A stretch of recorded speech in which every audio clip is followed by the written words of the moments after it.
Bukan masalah benar dan salah, bukan, tapi yang maha benar hanya Allah.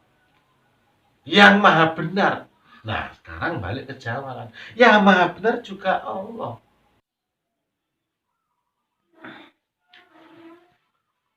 Lah mulane kan awak dhewe iku sebagai orang Jawa ya, harus tahu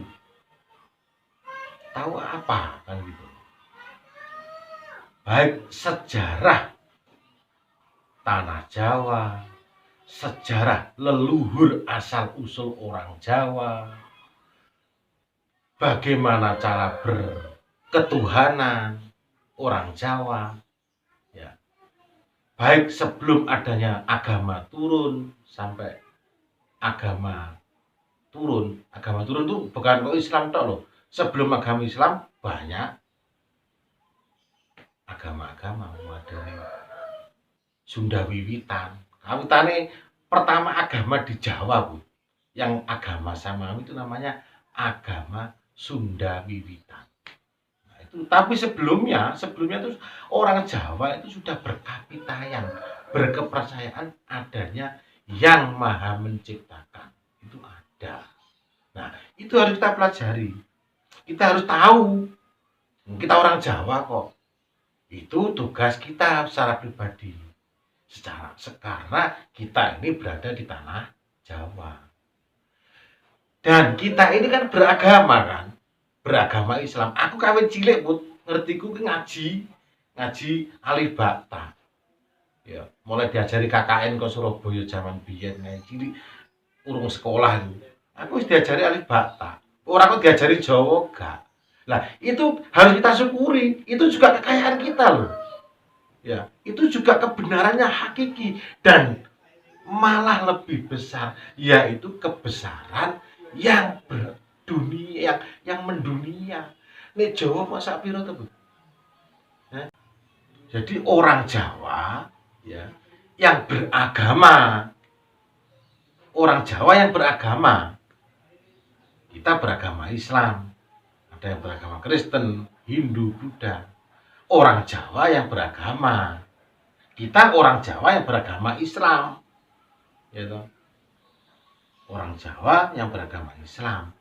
Kita harus paham benar tentang Jawa. Kita bawa ke agama kita. Karena Islam sendiri dibawa oleh pinunjuling umat, yaitu Kanjeng Nabi Muhammad. Ibaratnya buah. Kanjeng Nabi Muhammad iki ngono contoh wong sing paling apik pokoke.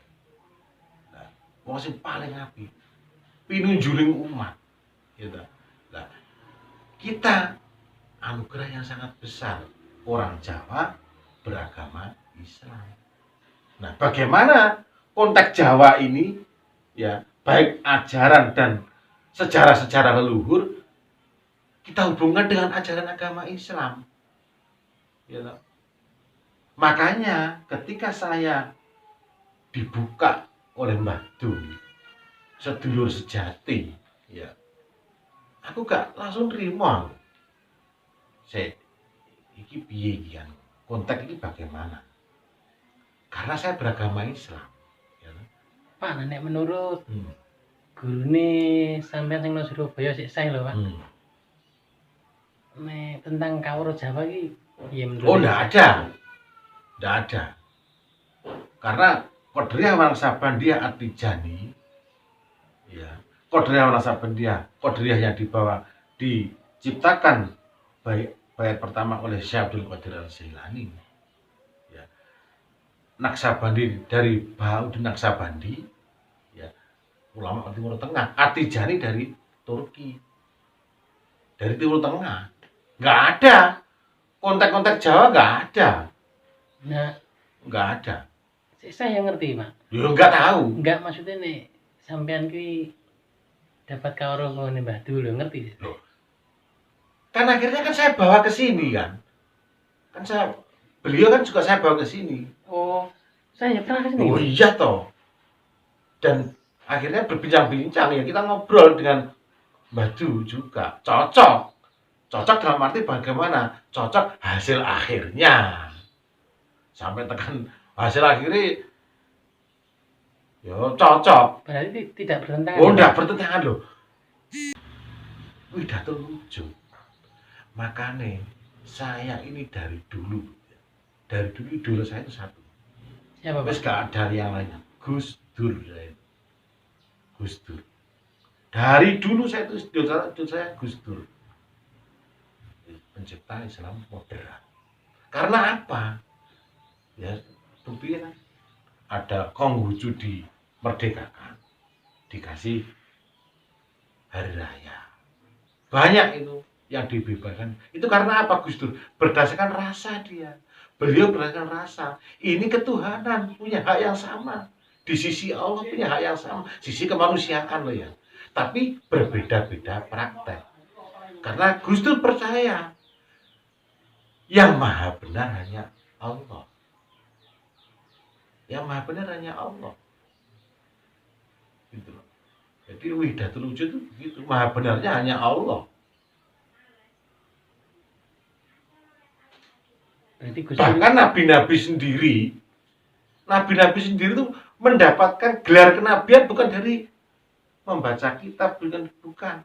Ada yang gara-gara menyusui anak kambing. Ada yang banyak macam-macamnya. oh, iya, Pak, ya? Iya. Jadi gelar kenabian banyak didapatkan karena mempraktekkan langsung ke alam ini gitu, itu banyak gitu. Itu. Jadi ini kemanusiaan. Nabi Musa apa pengikutnya? Pengikutnya apa? Saiki. Nabi Musa itu yang akhirnya sampai turun-turun kan ke agama Yahudi. Ya, orang Yahudi itu percaya Nabi Musa, Bud. Sing dianggap wong Islam, nah Yahudi Majusi, wong sing apa sing istilah iki sing iku Nabi Musa, Bud. Piye kok. Gitu. Nah, konteks dari itu dari konteks dari kebenaran tadi hanya perbedaan cara. Kalau konteks ketuhanan gitu. Hanya bukan masalah benar dan salah, bukan, tapi yang maha benar hanya Allah. Yang maha benar. Nah, sekarang balik ke Jawa kan. Yang maha benar juga Allah. Ya, yang maha benar itu Allah, bukan kita.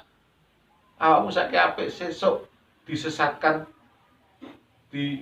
karena yang menghusnul khotimahkan, yang yang menyesatkan kematian kamu, mensu'ul khotimahkan. Ya, itu Allah yang punya hak prerogatif, bukan kamu. Jadi jangan sombong. Mulane kadang aku bener. Sampai kadang geleng-geleng, ya Allah. Secara global orang mempelajari Asmaul Husna. Asma Allah yang baik. Ya, yang baik ada 99. Nah, bener, jika ada asma Allah yang baik, itu ada asma yang jelek. Itu betul itu. Jika dalam bahasa Indonesia ada nama Allah, jika ada yang baik, tentu ada yang jelek. Juga ada yang terbaik. Pak, tapi kenapa kok sing asma-asma yang jelek-jelek gak pernah disebut sama orang-orang? Karena yang jelek tidak disebut, dikhawatirkan terjadi penyelewengan ilmu, penyelewengan pemahaman, gitu loh. Karena yang jelek dan yang baik ini hanya sebagai penyeimbang, gitu loh. Penyeimbang alam ini, gitu loh. penyeimbang alam ini.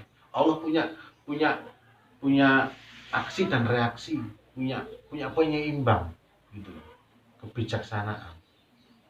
Nah, kenapa kok nggak boleh secara spesifik secara khusus ya? Karena asma Allah yang jelek ini sebagai wujud dari nggak menggunakan yang baik.